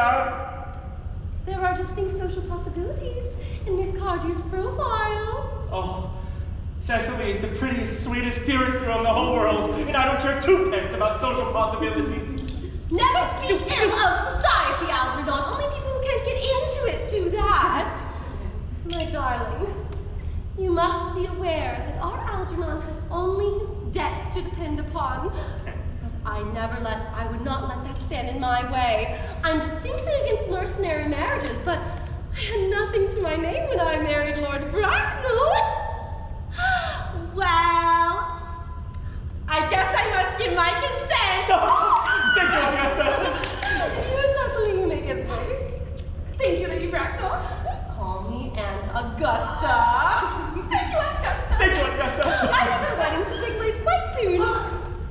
Auntie Augusta. Thank you, Aunt Augusta. I am not in favor of long engagements. They allow the couple an opportunity to get to know each other, which is never advisable. Pray, excuse me, Lady Bracknell, but as Miss Cecily Cardew's guardian, she must have my consent before she's to marry anybody, and I absolutely refuse to give that. Upon what grounds? Algernon is an extremely, if not ostentatiously available young man. He has nothing, but he looks everything. What more could one desire?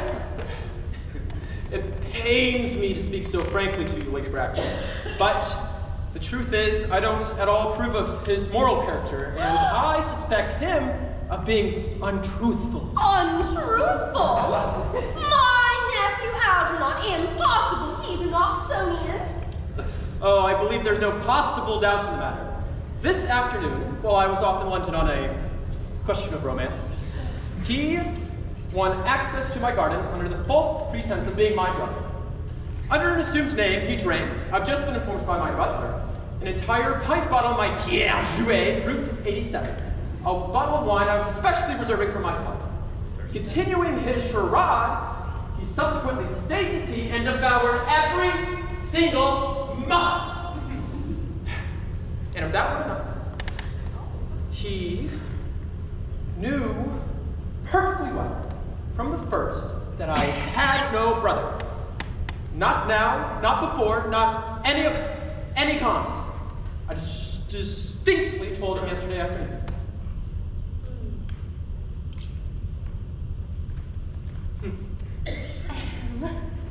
Mr. Worthing, after careful consideration, I've decided to entirely overlook my nephew's conduct to you.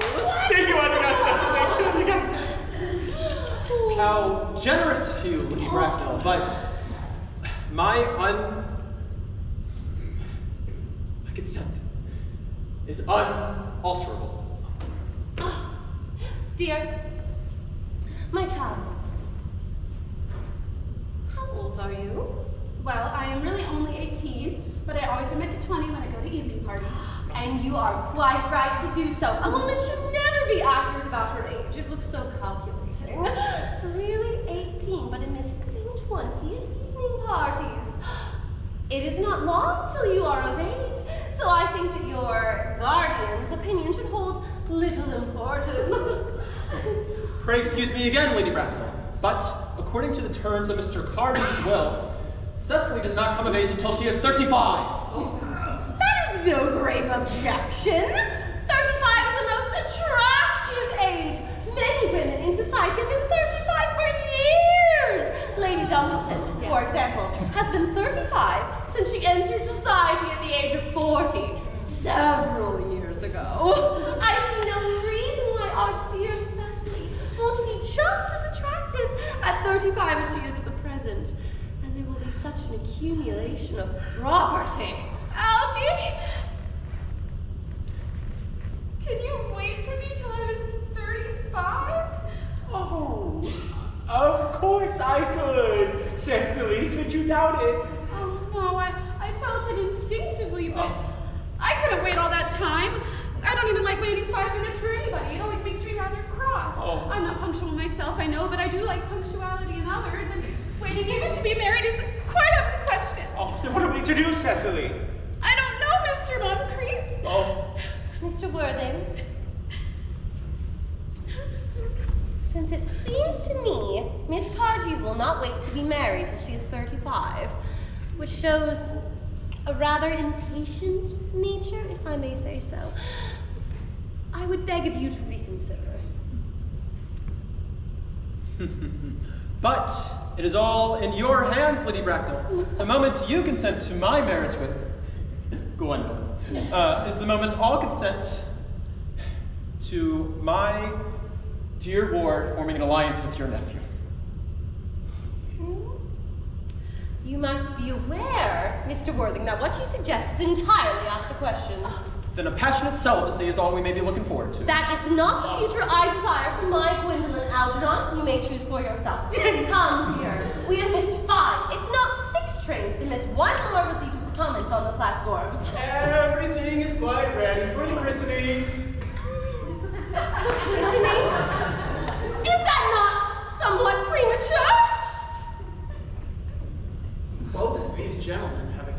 desire for immediate baptism. Baptism? At their age, Algernon, I forbid you from being baptized. The idea is grotesquely irreligious. Yes, I'd got that. Am I to understand then that there are to be no christenings at all this afternoon?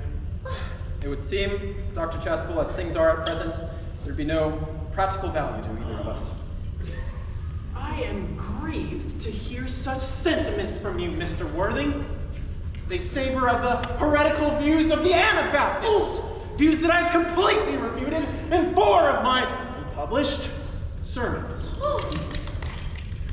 However, as your present mood seems to be one peculiarly secular, I will return to the church at once. Indeed, I have just been informed by the pew opener that for the last hour and a half, Miss Prism has been waiting for me in the vestry. Prism? Did you say Miss Prism? Yes, Lady Bracknell, I am on my way to join her.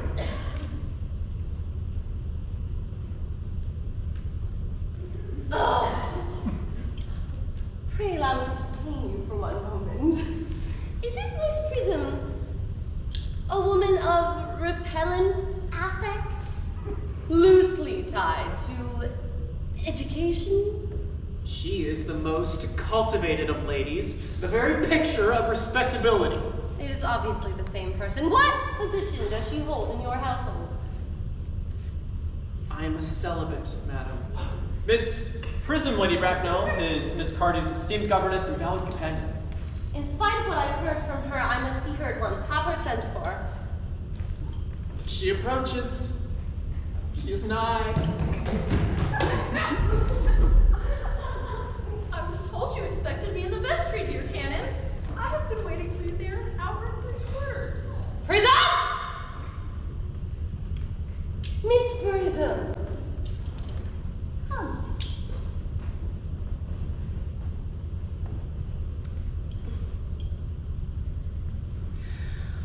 Prism! Where is that baby? 28 years ago, you left Lord Bracknell's house, number 104 Upper Grosvenor Street, with a perambulator containing a baby of the male sex. You never returned. 3 weeks later, after intensive investigation by the Metropolitan Police, the perambulator was found in an abandoned corner of Bayside, containing a 3-volume novel of more than revolting sentimentality. But the baby was not there. Prism, where is that baby? Lady Bracknell, Ah! I admit with shame that I do not know. I only wish I did. The plain facts of the case are these. On the morning of the day you mention, a day that is forever branded on my memory, I prepared to leave the house as usual, with the baby in its perambulator. I had with me also a somewhat old but capacious handbag, in which I intended to place the volume of a work of fiction which I had written in my few unoccupied hours. Ugh. In a moment of mental abstraction, for which I never can forgive myself, I deposited the manuscript in the bassinet, and I placed the baby in the handbag.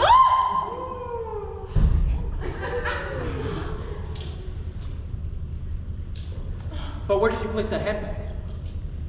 Do not ask me, Mr. Worthing. Miss Prism, this is not a question of any small importance. I insist on knowing where you placed that handbag. One of the larger railway stations of London. Which railway station? Victoria, the Brighton. Oh, I must retreat to my room for a moment. Gwendolyn, wait here for me. If you are not too long, I'll wait for you for all my life. What do you think this means, Lady Bracknell? I hardly know, Dr. Chasuble. Things like this don't occur in families of high position. It's not the thing.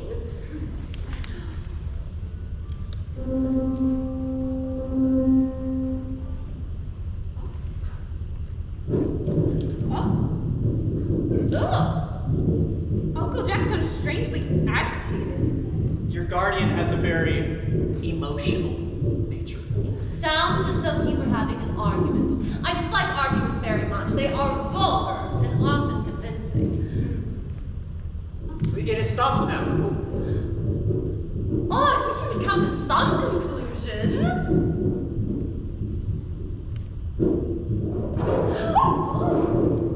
The suspense is terrible. At last.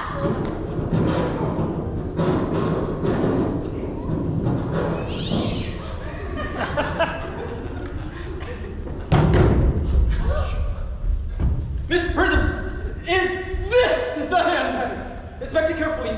The habit is more than one life depends upon it. It seems to be mine, yes. Ah, here's the damage it sustained through the upsetting of a Gower Street omnibus in younger days. And here on the lining is a stain it received from the explosion of a temperance beverage, an incident which occurred at Leamington. Ah, and here on the lock are my initials. I had forgotten that in an extravagant mood I had them placed there. The bag is undoubtedly mine. I am delighted to have it so unexpectedly restored to me. It has been a great inconvenience being without it all these years. Miss Prism, more has been restored to you than this handbag. I was the baby you placed in it. You? Yes. Mother! Mr. Worthing, I am unmarried. Oh dear. I must admit, that is a serious blow. But, who am I to throw the first stone? Should not an act of repentance wipe out an act of folly? Why should there be one law for man and another for woman?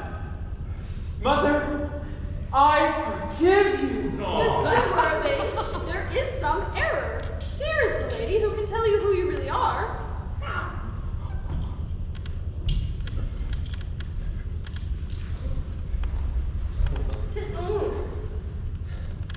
Lady Brown, a moment. Would you kindly inform me who I am? Let me know the worst. I fear the information I have to give you will not altogether please you. You are the eldest son of my sister, Lady Moncrief, and subsequently, Algernon's older brother.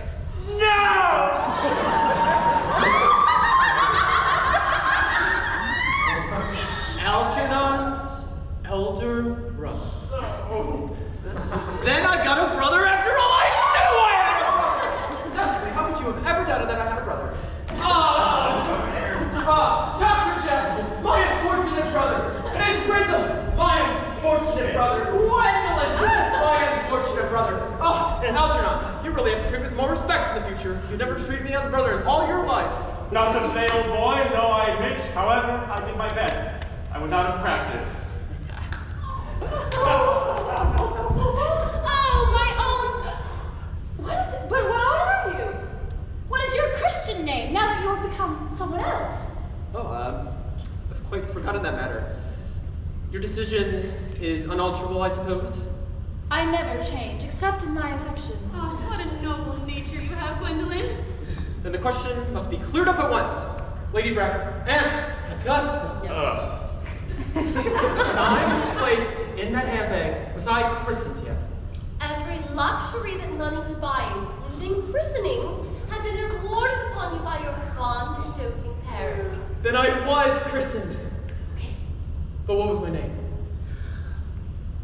You were naturally christened after your father as the eldest son. Yes, of course. But his name was? I don't recall.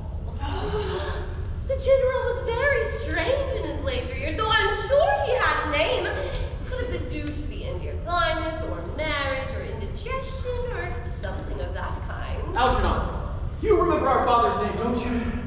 Unfortunately not, old boy. We weren't even on speaking terms yet. He died before I was a year old. His name would appear in the army lists of the last 40 years, would they not? The general was a man of peace, except in his domestic life. But sure, his name would appear in any of those military directories. The military directors of the last 40 years are right over here! These should have been my constant study.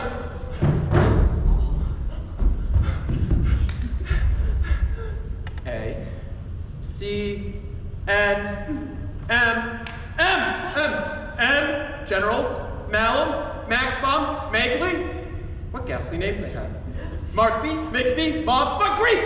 Lieutenant 1840, Captain, Lieutenant Colonel, General 1869, Christian names! Ernest, John. How could you have ever doubted my name was Ernest? It naturally is Ernest. I knew I disliked the name Ernest. I do recall that was his name now. Oh, Ernest, my own Ernest. I knew from the first you could have no other name. Gwendolyn, it's a horrible thing for a man to find out that his whole life he's been telling nothing but the truth. Can't you forgive me? I can, for I feel you are shortchanged. My own one. Letitia. Oh, Frederick, at last. Cicely, at last. Gwendolyn, at last. My nephews, you are showing signs of triviality. On the contrary, Augusta, for the first time in my life, I've realized the vital importance of being earnest.